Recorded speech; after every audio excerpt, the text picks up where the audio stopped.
Bem, vamos falar da Ponte Preta, a Macaca, chegando aqui na tela da Band, o repórter Antônio Lupi. Diz aí, Lupi.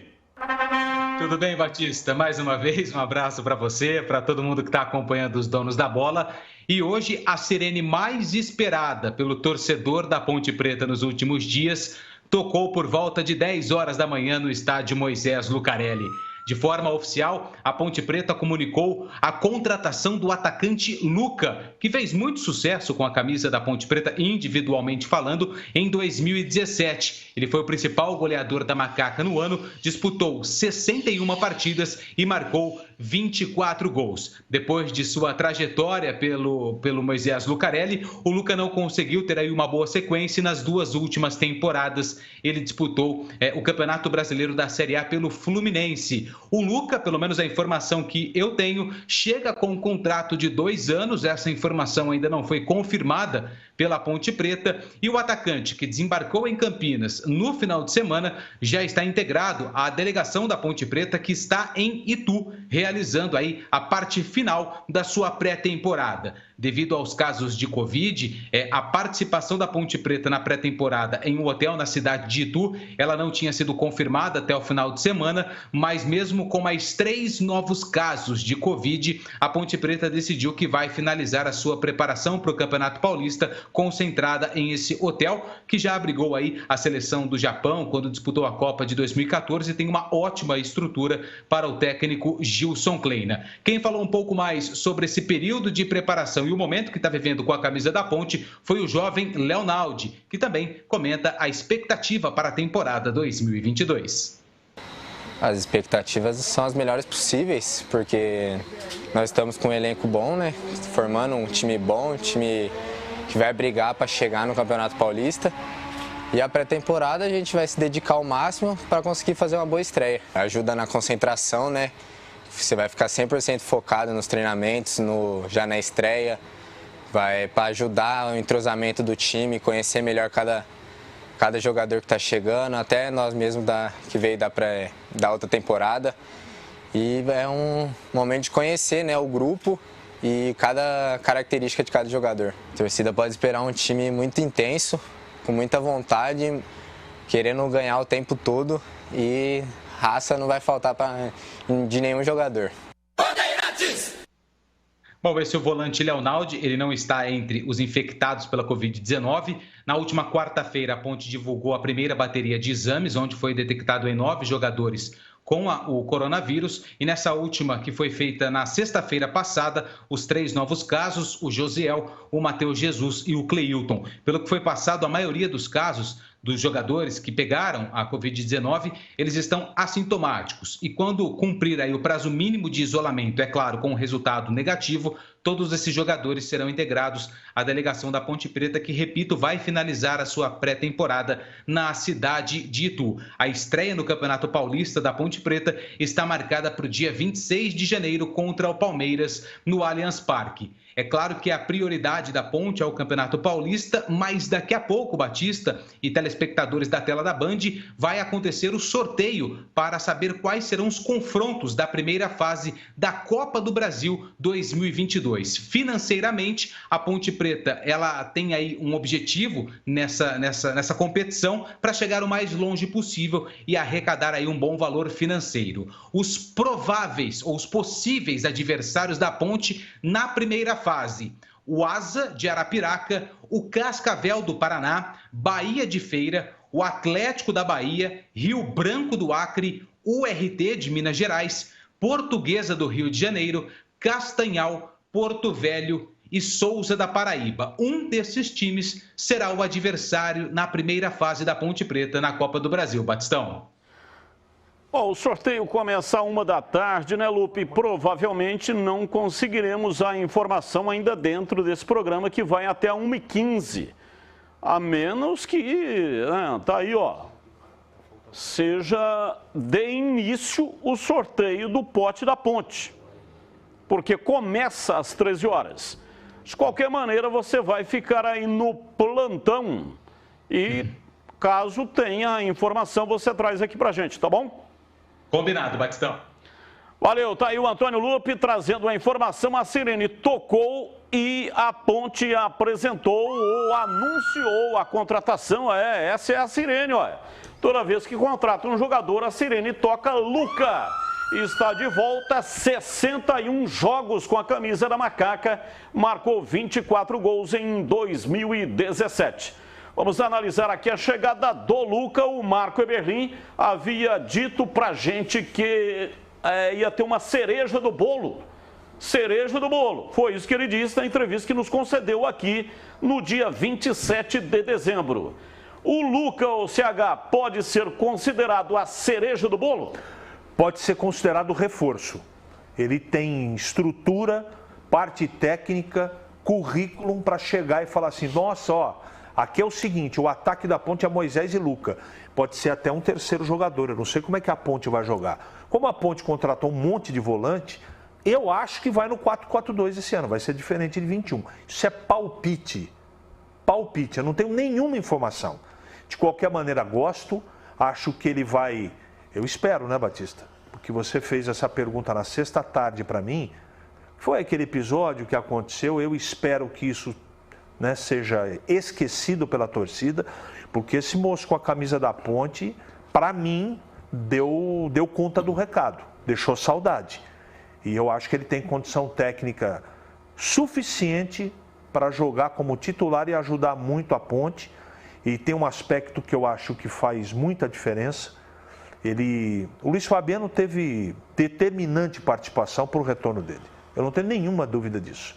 Ele está voltando para o carinho dos amigos e também para o carinho da torcida, sim, que gosta muito do futebol do Luca. Que ele esteja feliz, Batista, porque bola ele sabe jogar. Ô, Tigrão, a mesma pergunta para você, né? Se você considera Luca a cereja do bolo e também como que ele vai se encaixar nesse time. A Ponte está sem centroavante, né?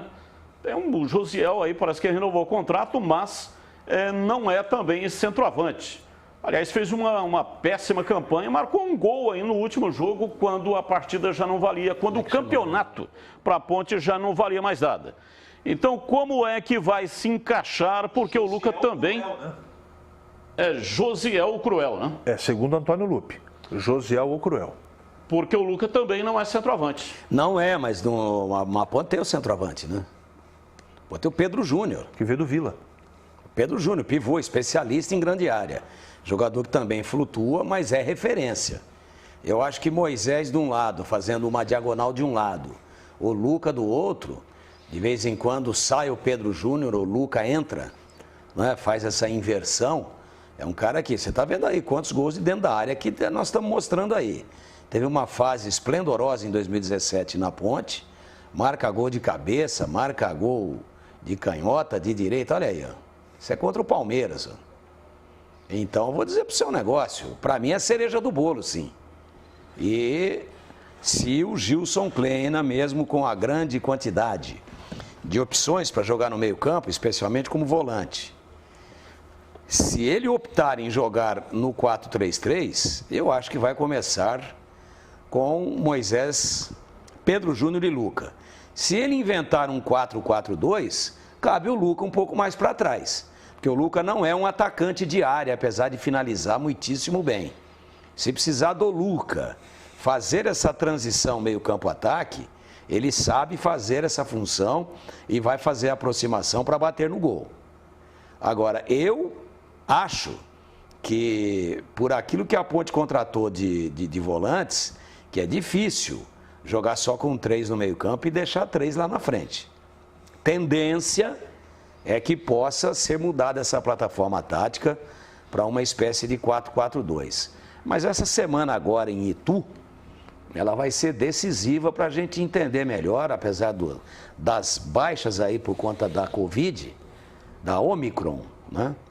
Essa sim é uma gripinha, né? Porque o pessoal está muito apavorado com ela aí, mas a H3N2 é mais perigosa que ela. Mas vamos lá, tem que ficar no isolamento, existe um protocolo e o Gilson não vai ter todo mundo à disposição. Mas vai dar para a gente ter uma ideia. E dentro do esquema a ser adotado, essa sua pergunta vai ser respondida. Onde é que o Luca vai jogar? Joga mais atrás, vindo com a bola, joga mais adiantado, fazendo uma beirada barra diagonal, e aí de repente joga com 3 volantes, dando liberdade para um deles, que pode ser, por exemplo, o Matheus Jesus, que chega bem à frente, ou de repente ele muda completamente isso daí e faz algo fora de tudo isso que nós estamos dizendo aqui e tentando projetar. Tudo isso é o tempo que vai dizer. São esses próximos treinamentos e, especialmente, se tiver todo mundo à disposição, claro, a estreia contra o Palmeiras. Mas que é a principal contratação, sem menosprezar aqui o cartel do Dedé, um jogador de nível de seleção brasileira, mas o Dedé ainda é aquele ponto de interrogação, aquela incógnita da parte médica, parte atlética. Já o Luca, chegando inteiro, é ele mais 10, né?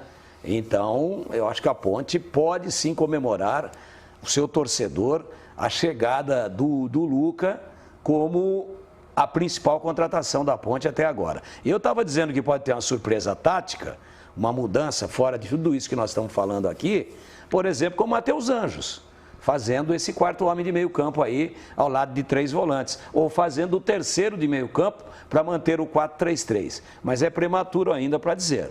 Verdade é que o Luca é sim a cereja e a principal contratação até agora para a temporada 22. A Sirene tocou hoje, mas o Luca já treinou com o elenco de profissionais do time da Macaca, que está em Itu, se preparando para o Campeonato Paulista. Começa dia 26 contra o Palmeiras no Allianz Parque. Ô Batista, eu tive uma dúvida no boletim agora na Rádio Bandeirantes. Você me permite fazer uma pergunta para o Antônio Lupe? Ele está lá no plantão, né? Ele está acompanhando lá, porque daqui a pouco, 1h da tarde, tem o sorteio da Copa do Brasil. E hoje à noite tem Faustão na Band. É o seguinte, hoje você acabou de dizer na Rádio Bandeirantes que tem mais 3 novos infectados, mas que esses novos infectados estão com o grupo lá. A pergunta, eu entendi bem, como é que está isso, Lupe? Não, quem está infectado está em isolamento, aqui em Campinas. Eles não viajaram com a delegação. Quando tiver o tempo mínimo de isolamento e com o resultado negativo, esses jogadores viajarão até Itu no decorrer da semana ou até mesmo na semana que vem desses novos casos. Mas todos estão cumprindo isolamento ainda. Mas e a segunda pergunta, rapidinho, porque eu não posso esquecer disso. Você também falou de salários atrasados. Foi pago na sexta, Lupe? O presidente Eberlin tinha prometido, né, que estava buscando recursos. 3 salários estavam em aberto com os funcionários, né, do mês de novembro, dezembro e 13º, foi pago o mês de novembro. Bom, já dá um refresco aí, a gente espera que logo esteja tudo em ordem, tudo em dia, porque não é fácil, né? O cara que trabalha precisa receber e existe uma herança aí de momentos muito difíceis no ano de 2021. Mas a pergunta que eu ia fazer é outra. Desses 3 novos casos de teste PCR positivo, nós temos o Cruel, esse Cruel é um. Cruel é um. Não está no time base. Não dá. Não está. Vai ser opção, né? Mas não pode ser considerado titular. Aí tem o Cleilton, que está fora ainda por um bom tempo, por conta da cirurgia. E o terceiro, quem é? É o Matheus Jesus. O Matheus Jesus está no radar dos titulares. Então, dessas 3 baixas novas, a mais importante, sem, claro, deixar de ver o lado humano, da preocupação, do sofrimento de quem fica doente, de quem tem que ficar isolado, mas só falando tecnicamente de um possível time base, possível ainda, tem nada confirmado, acabamos de dizer aqui, o Matheus Jesus é a principal baixa. Os outros 2, um nem está nos planos para início agora por conta da contusão, o zagueiro Cleilton, e o Josiel vai tentar cavar um lugarzinho aí, mas ele não é cotado também para iniciar como titular.